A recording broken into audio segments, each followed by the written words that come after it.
తూర్పున పొద్దు ఒడిసిందంటే నా తల్లులంతా సేను చేరును కోడి కూసేయాలకు మా పాలేరు తమ్ముల పరుగులు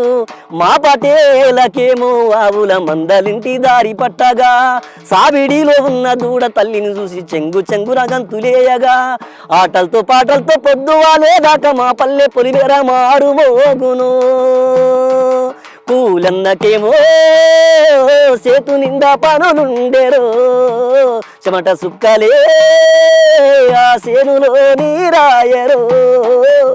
మా ఊరి పునాది రాళ్ళు పూలన్నల చెమట సుక్కలు మా పల్లెలో పండే సిరులు అవి గోదావరి తల్లి అలలు శ్రావణ మాసంలో పొలాలు పురుడు ఓసుకుంటాయి పచ్చగా నేలంతా నిండుగా పంటలు మా రైతన్న కండగా పండును మరి గొలుసు కొరికేటి శిలకమ్మ మా పల్లె పెంగులు గవాని